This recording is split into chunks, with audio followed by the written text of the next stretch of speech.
Police in Australia have charged the only surviving alleged gunman in Sunday's mass shooting with 59 offences, including 15 counts of murder, as well as terrorism offences.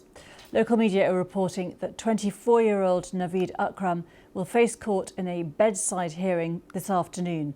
15 people were killed in the attack at a Jewish celebration on Bondi Beach.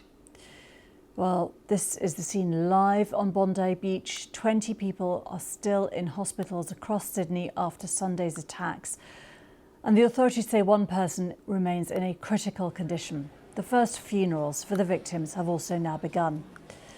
Hundreds of people gathered in a synagogue for the first funeral, honouring the life of Rabbi Eli Schlanger.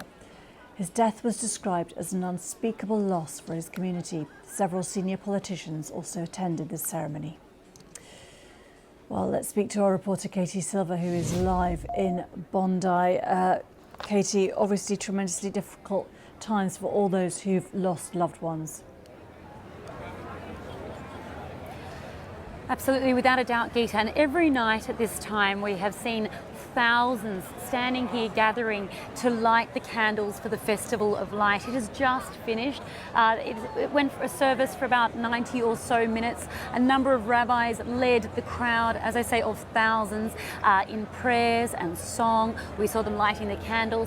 And as I mentioned, it finished with the singing of the Australian anthem. Now, the Australian anthem has been sung many times. It's being seen as a sign of solidarity of the country that isn't divided and trying to bring the country together. We also heard them naming the victims who have lost their lives in this attack. Now, you mentioned there about the charges to the gunman, Naveed Akram. We heard earlier this afternoon he faced 59 charges. It was at his bedside court hearing. We understand it was even by a video link.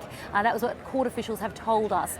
Now, in terms of a quick outline of the charges, we understand 15 counts of murder, 1 of committing an act of terror, 1 of planting explosive devices, and another of displaying a prohibited terrorism symbol. That is believed to be, of course, the Islamic State flag. He also faces numerous other charges linked to those 40 people that were murdered, the charges being wounding with intent to murder. We understand as well that the matter has been adjourned until April next year. Now, you mentioned the funerals that began today. We saw the funeral for, as you mentioned, Rabbi Eli Schlanger, a beloved member of the Jewish community here in Bondi. He was born in London, but for 18 years was the rabbi at the Chabad, at Bondi Chabad. It's only a few blocks that way. And he was described as vivacious. He was a father of 5, the youngest a 2-month-old. A very, very moving ceremony. Hundreds in the streets couldn't even enter the Chabad. The streets were closed. Earlier, we spoke with Rabbi Friedman, who was a dear friend to Rabbi Schlanger, and he told us what it was like at the funeral. It's still extremely raw and unreal. You know, the funeral opened with the words that we're all living through a nightmare and hoping just to wake up. But yet here we are. We're farewelling our finest. Eli was the best of the best, and not just saying personally, but everyone knows, everyone loved him. He loved everyone. What was so lovable about him? Well, he loved everyone. I've heard that so many times, that he was amazing. He loved everyone, and therefore he was loved in return. He was sincere, he was genuine, he was extremely selfless. If anyone needed anything, he was always the first one to be there at their doorstep. If they needed a shoulder to cry on, or they moved into a new home, he would be there to bless their home, put up the scroll, the mezuzah, put on tefillin, help them pray. He was always there. In fact, it was mentioned in the funeral how he would drive for 4 hours. In his spare time, he would go and visit the prison, and he would go to visit one person. Just for one person he would go, drive 4 hours there and 4 hours back. And I just shared that here to the crowd here, and the gentleman is now released. He came up to me now. He's here in the audience. He said, I am that gentleman that you just mentioned, that Eli would come for to see. I am him. Wow. Right here with us today, now. You were supposed to attend the Hanukkah by the Sea event. You got waylaid and ended up at a different event with your family. Yeah. But you knew many of the victims that died. I did. I mean, I'm going in another hour and a half to another funeral of another friend, Rabbi Yaakov Leviton, also a wonderful communal engine. He may not have been the front face, but he was the engine behind the scenes. And between funerals, you felt to come down here to pay respects and lead the crowd in singing and prayer. How important, tell me what you were leading them in and how important that is right now for a sense of solidarity and community. Yeah, well, it's important that people have a quiet, safe space to connect in their own way. But I also feel it's important that they actually know the names, that they know some of a little 1-minute idea or a story about one of the victims. And so I'm trying to share those stories to humanize and give people a connection that they can take away with, because you take something away when you connect with it. And I don't want this to be an event that just passes by. I want people to be deeply moved and impacted and create a movement of people, a movement. Thousands of people have come through here, which we're so grateful for.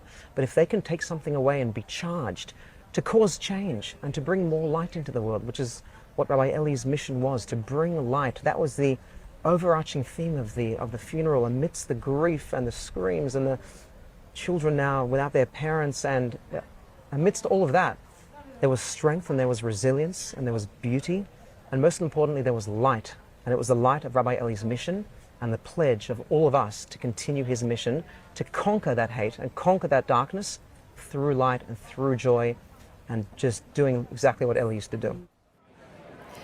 That was Rabbi Friedman speaking to me earlier, and he also referenced the funeral held this afternoon of Rabbi Yaakov Levitan. I believe we can also show you some pictures of just how many floral tributes have been arranged and gathered in the last couple of days. People have been coming in here in droves, thousands and thousands of people, to lay wreaths, lay commiserations, to pay their respects. When some politicians have arrived, however, there has been heckling. The Albanese government is accused of not doing enough when it was to combat threats of anti-Semitism. That has been a very strong, resounding message here. We heard from the opposition leader, Susan Ley, earlier this evening addressing the crowds, saying that for 2 years, Albanese should have done more, that he sat on his hands when there was vocal threats to the Jewish community. We also heard, we've heard a lot of criticism that the government didn't do enough when it came to a report earlier this year into the threats that the Jewish community was feeling. Now, in terms of events going forward, tomorrow we will see the marking of the funeral for Matilda, the 10-year-old girl who lost her life in that tragedy on Sunday evening. Matilda's family moved over to Australia from Ukraine about 10 or so years ago. The mother said she was so happy to be here because her son wasn't serving in the war in Ukraine. She felt so safe. They were so happy to be here, in fact, 10 years ago, that they named their daughter the most Australian name they could think of, Matilda, and now they are just absolutely heartbroken. So that's a funeral tomorrow that we'll be going to be watching as well, Geeta. Katie Silver, thank you very much indeed.